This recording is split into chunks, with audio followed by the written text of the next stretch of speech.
Hello नमस्कार जय हिंद दोस्तों, कैसे हो आप सभी। आशा करता हूँ अच्छे होंगे। आप सभी का अपने इस परिवार में स्वागत है, अभिनंदन है कि रख बापू हौसला वो मंजर भी आएगा, प्यासे के पास चलकर समंदर भी आएगा, यूं थक कर ना बैठ ए मंजिल के मुसाफिर, मंजिल भी मिलेगी और मिलने का मजा भी आएगा। तो दोस्तों, हमने पिछली क्लास के अंदर चर्चा की थी भौतिक प्रदेशों के बारे में, और आज फिर से उसी फैशन को जो है आगे बढ़ाते हुए फिर मैं जो हमारे जो बच रहे थे और भौतिक प्रदेश उनके बारे में चर्चा करूंगा। तो उस टॉपिक को चर्चा करने से पहले अगर आप वीडियो को देख रहे हैं और चैनल पर नए हैं तो प्लीज चैनल को सब्सक्राइब कर लेना और वीडियो को लाइक जरूर कर देना, ठीक है। तो चर्चा करते हैं हम अगले जो भौतिक प्रदेश बचे हुए थे हमारे उनके बारे में। और हमने पढ़ा था शुष्क मरुस्थल प्रदेश के बारे में, जो है हमने चर्चा कर ली थी। और आज हम चर्चा करेंगे अर्ध शुष्क प्रदेश।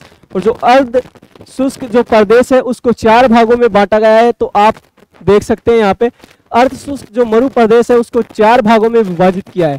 4 भागों के अंदर कौन कौन से 4 भाग, ये 4 भाग हैं। घग्गर का मैदान हो जाएगा, दूसरा शेखावाटी प्रदेश हो जाएगा, तीसरा नागौरी उच्च भूमि हो जाएगा, और चौथा जिसको गोडवार प्रदेश यानी कि लूणी बेसिन हो जाएगा। तो चर्चा करेंगे पहले के बारे में, कौन सा, घग्गर का मैदान। कौन सा मैदान? घग्गर का मैदान। घग्गर का मैदान, इसके अंदर कौन कौन से जिले आते हैं ये देखो। इसके अंदर जो है हनुमानगढ़ आता है, गंगानगर आता है, और अब नए जिलों के अनुसार जो है अनूपगढ़ भी जो है इसके अंदर शामिल होगा। तो 3 जिले जो है घग्गर के मैदान के अंदर शामिल है। यहाँ की मिट्टी, घग्गर का जो मैदान है उसकी मिट्टी कौन सी है? भूरी, मटियार या जलोढ़ मिट्टी जो है इसको कहा जाता है। कौन सी? भूरी मिट्टी या फिर जलोढ़ मिट्टी। तो नेक्स्ट चलते हैं। इसके बाद में आता है नाली। नाली जो घग्गर के आसपास का जो क्षेत्र है, घग्गर के जो आसपास का क्षेत्र है वो क्या कहलाता है? नाली। यानी घग्गर के पार्ट को कहते हैं क्या? नाली कहते हैं। बग्गी, बग्गी जो है उत्तर पूर्वी जो उपजाऊ मिट्टी जो क्षेत्र है उसको क्या कहते हैं? बग्गी कहते हैं, बग्गी। तो ये जो शब्द है इनको याद रखना है। इसके बाद में दूसरा प्रदेश आता है अपने पास शेखावाटी प्रदेश। शेखावाटी प्रदेश, तो शेखावाटी प्रदेश के अंदर जो है कौन कौन से जिले शामिल है? सिक्कर आता है, चूरू, झुंझुनू, डीडवाना, कुचामन और नीम का थाना। तो इसके अंदर कितने जिले? 2 नए जिले आ गए। कौन कौन से? सिक्कर, चूरू, झुंझुनू। ये तो थे ही पहले, लेकिन अब जो डीडवाना, कुचामन नया जिला बन गया है और नीम का थाना नया जिला बन गया है। तो ये 2 जिले जो है और इसके अंदर ऐड हो गए शेखावाटी प्रदेश के अंदर। उपनाम, इनको किस नाम से जाना जाता है? बांगर प्रदेश भी कहते हैं, इसी को जो है आंतरिक जल प्रवाही क्षेत्र भी कहते हैं, और इसी को तोरावाटी भी कहते हैं। यानी कि जो शेखावाटी प्रदेश है उसके कितने उपनाम है? बांगर का प्रदेश हो गया, आंतरिक जल प्रवाह क्षेत्र हो गया, और तोरावाटी प्रदेश भी इसी को कहते हैं। अब बात आती है कि बांगर प्रदेश होता क्या है?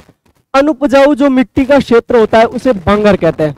यानी कि जो मिट्टी उपजाऊ नहीं होती उसे क्या कहते हैं? बांगर कहते हैं। नेक्स्ट चलते हैं खादर।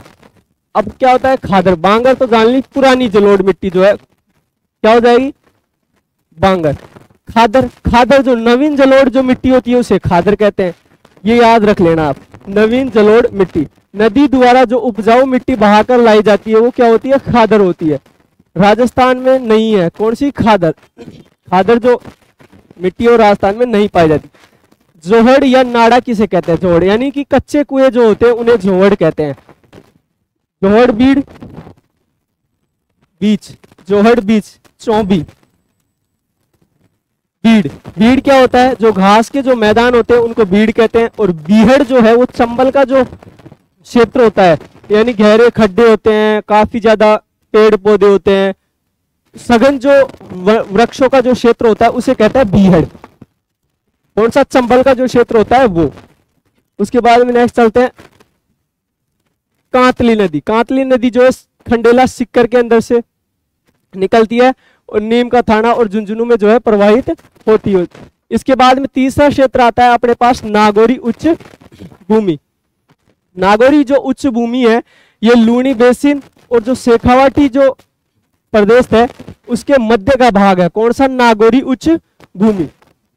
इसके अंदर कौन कौन से जिले शामिल है ये देखेंगे। तो इसके अंदर जो है नागौर, डीडवाना, कुचामन और अजमेर, ये 3 जिले जो है नागौरी उच्च भूमि के तहत जो है इसके अंदर शामिल किए गए हैं।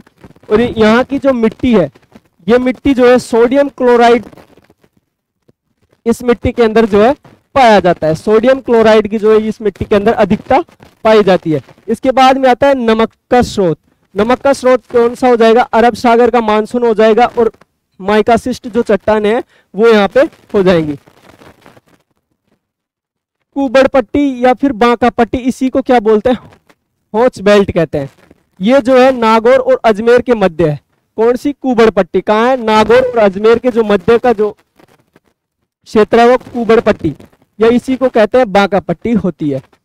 इसके अंदर जो है कौन सा रोग होता है? इससे क्लोरोसिस रोग होता है, यानी मेड़ता व पुष्कर के मध्य का जो क्षेत्र है इस कुबड़ पट्टी से प्रभावित है। इसी क्षेत्र के अंदर जो है मकराना श्रेणी, मांगलोद श्रेणी व जायल श्रेणी जो है स्थित है। ये नोट लगा के आप ध्यान रख लेना। यहाँ जो खारे पानी की झीलें हैं वो 33 सागर का अवशेष है। कौन सी सागर का? 33 सागर का अवशेष है, क्योंकि सागर का जल जो है मैग्नीशियम होता है उसके अंदर, और यहाँ का जो जल है वो उसके अंदर बहुत ही कम मात्रा के अंदर जो है मीठापन पाया जाता है, यानी खारेपन की जो है अधिकता मिलती है।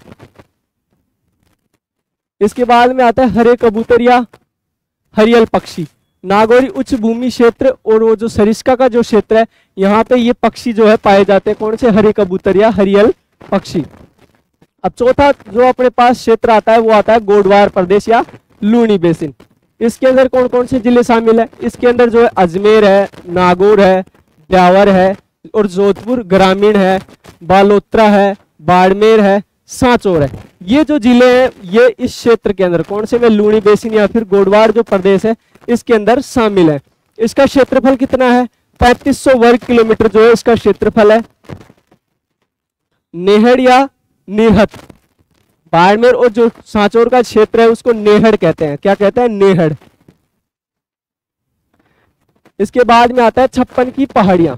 56 की जो पहाड़ियां हैं वो मोकलसर से लेकर के कहां तक? सिवाना बालोतरा तक के मध्य जो है वो कौन सी पहाड़ियां हैं? 56 की पहाड़ियां हैं। 11 किलोमीटर लंबी ये पहाड़ी है 56 की पहाड़ी।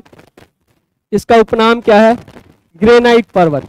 इसी जो 56 की पहाड़ी है इसी को क्या कहते हैं? ग्रेनाइट पर्वत भी कहते हैं। नाकोड़ा जो पर्वत है वो बालोतरा के अंदर है। पार्श्वनाथ मंदिर बना हुआ है कौन से पर्वत पर? नाकोड़ा पर्वत पर। कौन सा मंदिर बना हुआ है? पार्श्वनाथ जो मंदिर है वो इसी पर्वत पर बना है। अब आता है पीपलूद। पीपलूद भी जो है बालोतरा के अंदर है और ये रेगिस्तान का जो है माउंट आबू या राजस्थान का लघु माउंट आबू कहलाता है। राजस्थान का लघु माउंट आबू कौन सा कहलाता है? पीपलूद। और ये कहाँ है? बालोतरा के अंदर है। पश्चिमी राजस्थान में जो है सर्वाधिक वर्षा वाला स्थान कौन सा हो जाएगा? पीपलूद। यानी पश्चिमी राजस्थान का जो सर्वाधिक वर्षा वाला स्थान वो पीपलूद हो जाएगा। अब आते हैं मरुस्थल के प्रकार। मरुस्थल के प्रकार बनावट या संरचना के आधार पर 3 प्रकार का जो है मरुस्थल पाया जाता है राजस्थान के अंदर। पहला आता है इर्ग। इर्ग जो है यानी रेत ही रेत, जहां पर रेत ही रेत हो उस क्षेत्र को क्या कहते हैं? इर्ग। ठीक है। सहारा में जो है इसे इर्ग और तुर्किस्तान में जो है कोडर्म जो है इसको उपनाम से जानते हैं। सर्वाधिक जो है यह इर्ग कहाँ पाई जाती है? जैसलमेर के अंदर। दूसरा है हम्मादा। हम्मादा जो कि पथरीला मरुस्थल होता है। कौन सा क्षेत्र होता है? पथरीला वाला जो क्षेत्र है वो हम्मादा कहलाता है। कौन कौन से क्षेत्र में पाया जाता है? जैसलमेर में, पोखरण में, फलोदी में, बालोतरा में और उसके आसपास के जो क्षेत्र हैं उसके अंदर। तीसरा जो आता है मरुस्थल का प्रकार वो आता है रेग, जो कि क्या होता है? मिश्रित मरुस्थल होता है। इसके अंदर बालू भी सम्मिलित होती है और कंकड़ भी सम्मिलित होते हैं। इसके बाद में आते हैं धोरे या फिर धरियन।